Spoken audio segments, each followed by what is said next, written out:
제12장.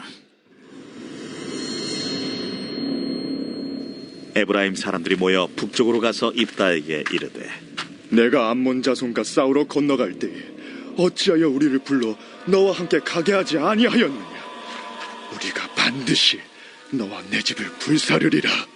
입다가 그들에게 이르되, 나와 내 백성이 암몬 자손과 크게 싸울 때 내가 너희를 부르되 너희가 나를 그들의 손에서 구원하지 아니한고로 나는 너희가 도와주지 아니하는 것을 보고 내 목숨을 돌보지 아니하고 건너가서 암몬 자손을 쳤더니 여호와께서 그들을 내 손에 넘겨주셨거늘 너희가 어찌하여 오늘 내게 올라와서 나와 더불어 싸우고자 하느냐? 입다가 길르앗 사람을 다 모으고 에브라임과 싸웠으며 길르앗 사람들이 에브라임을 쳐서 무찔렀으니 이는 에브라임의 말이, 너희 길앗 사람은 본래 에브라임에서 도망한 자로서 에브라임과 문하세 중에 있다. 길르앗 사람이 에브라임 사람보다 앞서 요단강 나루턱을 장악하고 에브라임 사람의 도망하는 자가 말하기를, 청하건대 나를 건너가게 하라 하면 길르앗 사람이 그에게 묻기를, 내가 에브라임 사람이냐 하여 그가 만일 아니라 하면 그에게 이르기를 시볼렛이라 발음하라 하여 에브라임 사람이 그렇게 바로 말하지 못하고 시볼렛이라 발음하면 길르앗 사람이 곧 그를 잡아서 요단강 나루턱에서 죽였더라.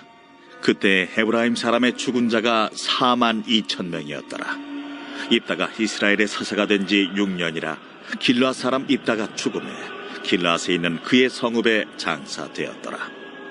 그 뒤를 이어 베들레헴의 입산이 이스라엘의 사사가 되었더라. 그가 아들 30명과 딸 30명을 두었더니 그가 딸들을 밖으로 시집 보냈고 아들들을 위하여는 밖에서 여자 30명을 데려왔더라. 그가 이스라엘의 사사가 된 지 7년이라 입산이 죽음에 베들레헴에 장사되었더라.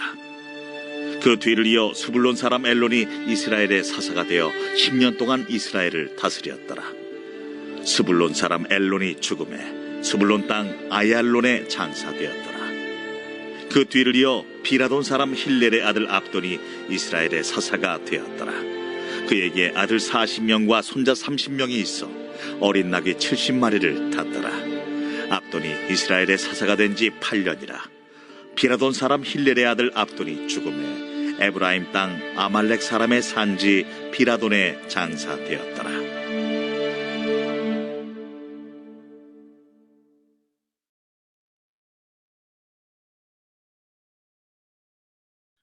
오늘 본문의 말씀은 사사 입다와 에브라임 지파 간의 전쟁에 대한 말씀입니다.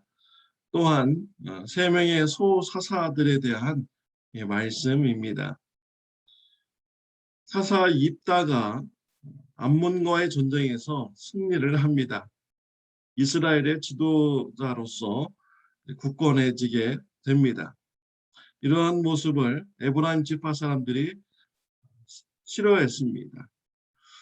에브라임 지파 사람들은 입다에게 왜 우리를 전쟁할 때 부르지 않았느냐, 그러면서 사사 입다와 그 집을 불사르겠다라고 협박을 하였습니다. 에브라임 지파의 교만한 모습인 것이죠. 입다가 에브라임 지파를 부르지 않았습니까? 그것은 아니죠. 암몬과의 전쟁을 앞두고 이스라엘 지파들이 다 모였습니다. 누가 먼저 전쟁에 나갈까 회의까지 했습니다. 먼저 나가는 자가 지도자가 된다라고 결의까지 하였습니다. 그때 에브라임 지파는 뭐 했습니까? 그들은 전쟁에 먼저 나가지 않겠다, 전쟁에 참가하지 않겠다라고 뒤로 물러선 자들이 바로 에브라임 지파인 것이죠.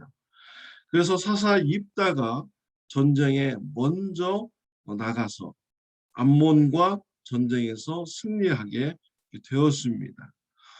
전쟁이 끝난 후에 에브라임 지파들은 사사 입다에게 시비를 건 것이죠.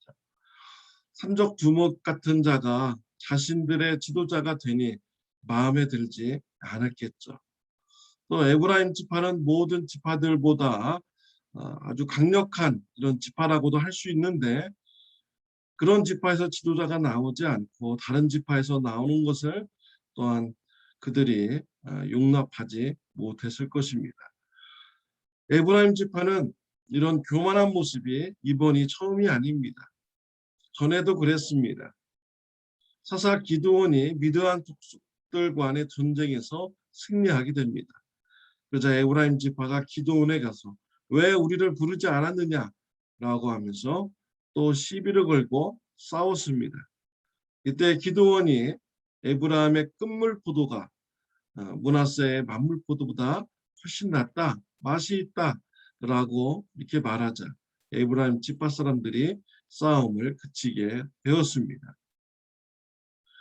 또 그들은 가나안 땅을 분배받을 때 하나님께서 다 뜻이 있어서 땅을 분배해 주셨는데 여기에 대해서 원망과 불평을 한 자들이 바로 에브라임 지파 사람들입니다.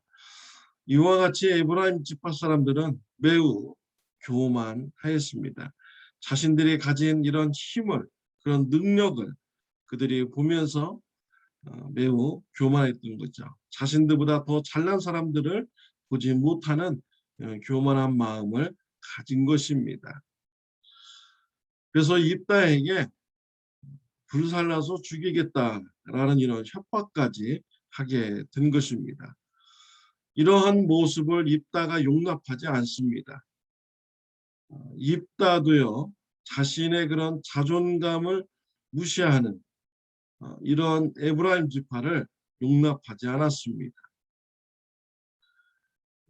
근데 실은 사사기 11장에 보면요, 이 사사 입다는 협상의 달인입니다. 매우 협상을 잘하는 자입니다. 그런데 12장에 와서는 에브라임 지파 앞에서는 협상을 하지 않았습니다. 전쟁을 바로 하였습니다. 사사 입다의 그런 죄된 모습인 것이죠. 겸손하였더라면, 기드온과 같이 겸손하였더라면 동족 간의 비극적인 이런 살인은 일어나지 않았을 것입니다. 입다의 그런 교만과 에브라임의 교만한 모습이 서로 합쳐졌을 때 많은 민족들이 죽는 이런 일이 벌어지게 된 것이죠. 전쟁으로 인해서 에브라임 지파가 42,000명이나 되는 많은 사람들이 죽게 되었습니다. 죄의 모습이 얼마나 무서운지를 우리가 알 수가 있는 것이죠. 죄가 합쳐졌을 때 더 큰 비극이 일어나게 된 것입니다. 욕심이 잉태한 즉 죄를 낳고 죄가 장성한 즉 사망을 낳느니라 라는 하나님의 말씀이 있습니다. 정말 죄가 장성해 가지고 사망의 열매가 맺히는 이런 모습인 것입니다. 저와 여러분은요, 이와 같은 일이 있어서는 안 되겠습니다. 우리는 하나님의 말씀에 순종하는 삶을 통해서 열매를 맺어야겠다. 성령님께서 우리에게 하나님의 말씀을 가르쳐 주십니다. 성령님의 말씀에 순종하면 성령의 열매가 맺힙니다. 사랑과 희락과 화평과 오래 참음과 자비와 양성과 충성과 온유와 절제, 성령의 9가지 열매가 맺히게 되는 것이죠. 사랑하는 성도 여러분, 하나님의 말씀, 성령님의 말씀에 순종하여서 성령의 열매를 풍성히 맺어나가는 저와 여러분들이 되시기를 바랍니다.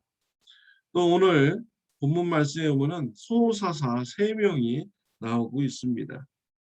입다 이후에 첫 번째 소사사는 입산입니다. 입사는 30명의 아들과 딸들이 있었습니다. 그런데 다 이 자녀들을 이방인들과 결혼을 시켰습니다. 왜 그렇게 했습니까? 정략적인 결혼이었던 것이죠. 이방 나라들과 전쟁을 하지 않고 평화의 관계를 맺기 위해서 자녀들의 결혼을 이용한 것입니다. 이러한 모습을 하나님께서 기뻐하시지 않습니다. 솔로몬이 그랬죠. 이웃나라 공주들과 결혼을 해서 이웃나라들과 평화의 협정을 맺어갔습니다. 어떻게 되었나요? 그 공주들이 올 때 우상을 가지고 돌아왔습니다. 이스라엘 백성들이 우상을 섬기게 되었습니다. 솔로몬 이후로 나라가 두 개의 나라로 갈라지게 되고요. 남유다와 북유다가 결국 우상 숭배로 인하여서 나라가 멸망이 되는 이런 일이 생기게 되었습니다. 우상을 섬기는 이런 자들과 결혼을 함으로써 사사 입산은요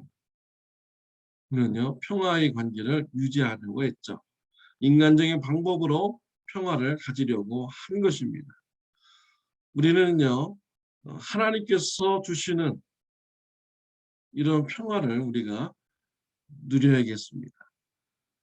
사람의 머리에서 나오는 이런 평화가 아니라 하나님께 평화를 간구하고 하나님이 주시는 평화를 누리는 저와 여러분들이 되시길 바랍니다. 하나님께서 주시는 지혜로 하나님께서 주시는 평화를 누려나가는 저와 여러분들이 되시기를 바랍니다. 두 번째 사사는 엘론이 세워집니다. 이 엘론은 어떻게 사사가 되었고 어떠한 업적을 이루었는지 기록되어 있지 않습니다. 특별한 업적이 없었는데도 불구하고 사사로서 살아가게 됩니다. 그런 사사의 그런 지위를 누리는 자였던 것이죠.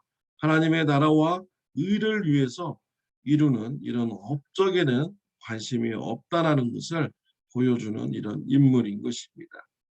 세 번째 사사도 마찬가지죠. 사사 압돈이 있습니다. 압돈은 아들 40명과 손자 30명이 나귀를 타고 다스렸다라고 기록이 되어 있습니다. 압돈은 아들과 손자 시대까지 평화를 누리는 것을 본 것입니다. 이 압돈은요, 이 나귀는 평화의 상징입니다. 나귀를 타고 다스렸다, 나귀를 타고 살았다라는 것은 평화의 다스림이다라는 것을 말해 주는 것입니다. 그들은 그 평화를 누렸지만 영적으로는 매우 어두운 시대를 살아가고 있었습니다. 하나님의 나라를 위해서 무슨 업적을 이루었는가라는 이런 기록이 하나도 없습니다. 이런 것을 볼 때 그들은 자신들의 번영과 삶에 대해서만 관심이 있었지 하나님의 나라와 의에 대해서는 관심이 없었다라는 것을 우리가 알 수가 있는 것이죠. 평화의 시기를 누렸지만 그들은 영적으로 더욱더 어두워져가는 이런 삶을 사는 것입니다. 노아의 시대와 같은 삶을 사는 것이죠. 노아의 시대 사람들은 먹고 마시고 시집가고 장가가는 일에만 관심이 있었습니다. 하나님의 나라와 의에 대해서는 관심이 없었던 것이죠. 저와 여러분의 삶은 어떻습니까?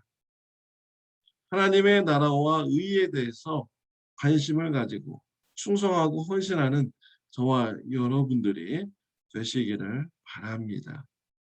기도드리겠습니다. 하나님의 아버지 감사합니다. 우리에게 평화의 시대를 허락하여 주시니 감사합니다. 이 평화의 시대 때 먼저 하나님의 나라와 의를 구하는 삶을 살아갈 수 있도록 주님 축복하여 주옵소서.